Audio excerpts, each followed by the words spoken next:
तर गईली कजरी खेल हमरो गईल जेठान लो।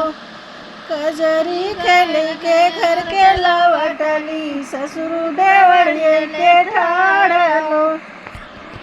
के कर पठावल तू गईलू ये बहुअर के करे तू साथ लो। सासु हजारी का पठावल गईली ननदा छिनारी के साथ लो।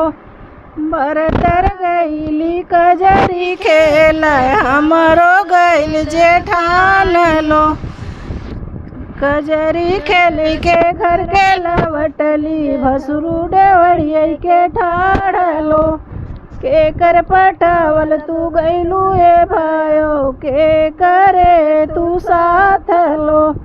जेठनी हजारी का पटवल गईली ननदी छिनारी के साथ लो। बरतर गईली कजरी खेल हमरो गईल जेठान लो। कजरी खेल के घर के लवटली देवरा देवड़िए के ठाड़लो।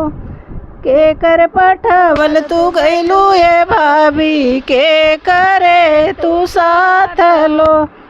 अरे ननदा देवरान छिनारी का पठावल गईली ननदा हजारी के साथ लो।